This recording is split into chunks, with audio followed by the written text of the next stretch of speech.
Hello et bienvenue sur Factor X, le podcast qui réveille vos soft skills.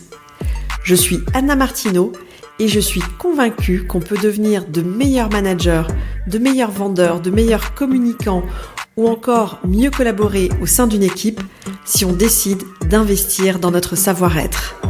J'ai donné vie à ces convictions en fondant My Learning Store, un organisme de formation spécialisé dans le développement des soft skills en entreprise. Ma vision, c'est d'inspirer un maximum de personnes à développer leurs soft skills parce que je sais que c'est la garantie de l'employabilité, du bien-être et de l'équilibre.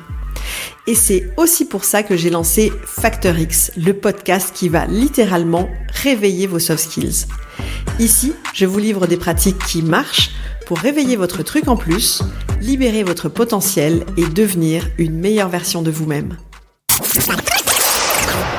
Aujourd'hui, je vous propose de nous intéresser à un sujet aussi mystérieux qu'essentiel, l'intuition.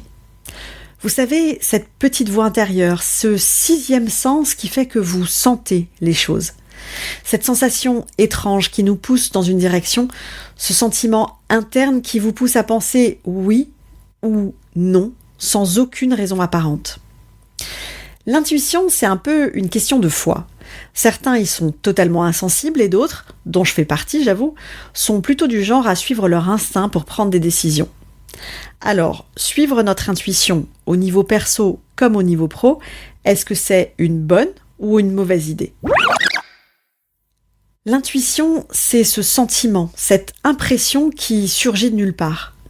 Je suis sûre que vous avez déjà vécu ce genre d'expérience. Vous savez, quand vous rencontrez quelqu'un et tout de suite, comme ça, immédiatement, vous savez que vous pouvez lui faire confiance ou au contraire, vous sentez que quelque chose ne va pas avec cette personne, que quelque chose cloche.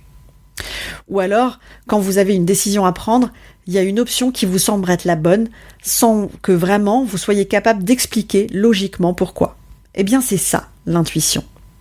Elle n'est pas basée sur des faits ou des analyses, mais plutôt sur notre expérience, sur nos émotions, et quelque chose de plus profond, notre instinct. Et c'est pas juste une sensation. Des recherches ont démontré que l'intuition est en fait un processus rapide et totalement inconscient de traitement de l'information basé sur nos connaissances et nos expériences antérieures.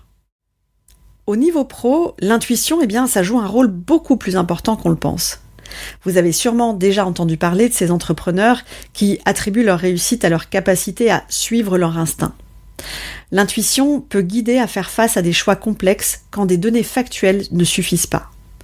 Un chef d'entreprise, il peut sentir qu'une stratégie est la bonne, même si les indicateurs qu'il regarde, peuvent parfois dire le contraire. En tant que manager, ça arrive aussi quand on doit choisir entre plusieurs candidats pour un poste. Les CV et les entretiens, ça nous donne des informations, bien sûr, et souvent, c'est cette petite voix intérieure quand même qui va aider un manager à faire le bon choix, à prendre une décision. C'est une sensation qu'il ressent face à la personne qui va guider sa prise de décision. On peut aussi prendre l'exemple d'un entrepreneur qui doit décider s'il se lance dans une nouvelle opportunité de business. Parfois, même si les chiffres ne sont pas totalement convaincants, il y a cette petite voix intérieure, cette intuition qui lui dit de foncer. Et il fonce. Alors évidemment, l'intuition, surtout au niveau pro, ne doit pas être une excuse pour ne pas analyser ou réfléchir aux situations.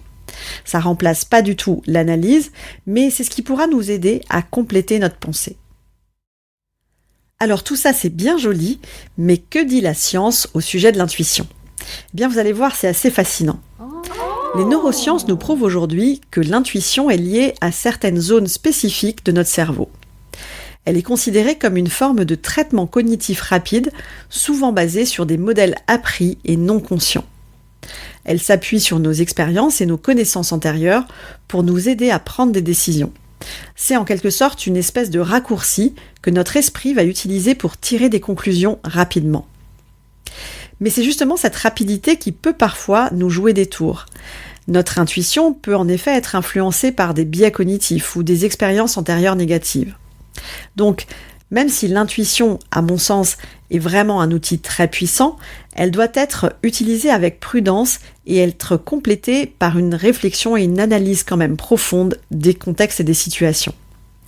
En réalité, c'est cet équilibre entre votre intuition et votre façon de raisonner, votre raisonnement analytique, qui va être la clé d'une bonne prise de décision.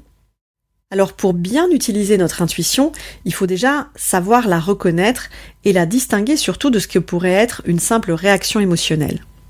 Et c'est pas très compliqué parce que l'intuition, elle se caractérise la plupart du temps par une sensation de certitude, tranquille, persistante.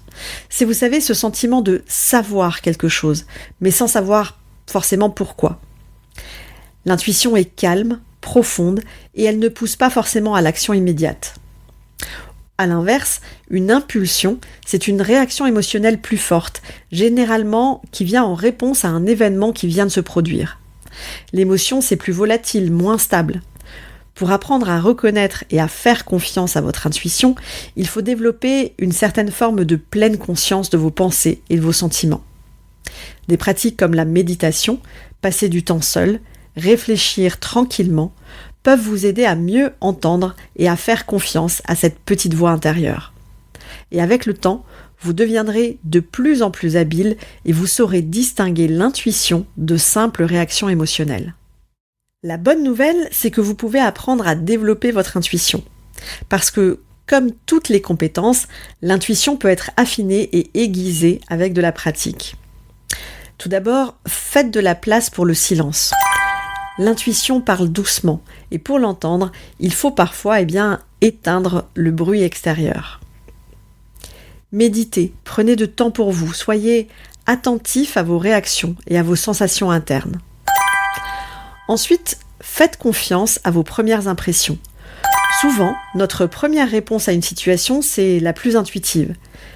Notez cette impression, réfléchissez-y, et avec le temps, vous verrez des modèles émerger. Et enfin, mettez votre intuition à l'épreuve. Prenez de petites décisions basées sur votre intuition et observez les résultats. Ça va vous aider à renforcer votre confiance en cette capacité et à mieux comprendre quand et comment l'utiliser. Alors bien sûr, l'intuition a des limites et elle n'est absolument pas infaillible, évidemment. Parfois, elle peut être faussée par nos peurs, par nos désirs ou nos expériences passées. Elle peut aussi être influencée par ses biais cognitifs et nous conduire à de mauvaises conclusions. C'est donc vraiment important de contrebalancer votre intuition avec une analyse rationnelle et factuelle. L'intuition est un outil précieux, mais elle doit être utilisée avec discernement et sagesse. Et en dernier point avant de conclure, j'aimerais vous parler des liens entre l'intuition et la créativité. On a parlé créativité la semaine dernière dans l'épisode 39. Si vous ne l'avez pas encore fait, courez l'écouter tout de suite après celui-ci. Vous verrez, je suis sûre que vous allez adorer. Pour revenir sur l'intuition, en fait, elle joue un rôle essentiel dans la créativité et l'innovation. C'est ce qui nous permet de faire des liens entre nos idées, entre des choses apparemment non reliées, et qui nous amènent à des solutions innovantes. Il y a beaucoup d'artistes et de scientifiques qui parlent de l'importance de l'intuition dans le processus créatif. Est-ce que vous savez par exemple qu'Albert Einstein a souvent mentionné l'intuition comme un élément clé dans ses découvertes scientifiques ? L'intuition permet de sortir des sentiers battus, de voir au-delà des évidences, d'explorer de nouveaux territoires. C'est un moteur puissant pour la créativité et l'innovation. Et le plus beau, c'est qu'on peut tous apprendre à utiliser cette puissance créative. En développant votre intuition, vous ouvrez la porte à de nouvelles possibilités, à des idées originales, que ce soit dans votre vie pro ou perso. On arrive à la fin de cet épisode, j'espère qu'il vous a permis de découvrir de nouvelles perspectives sur votre sixième sens. L'intuition est un outil puissant.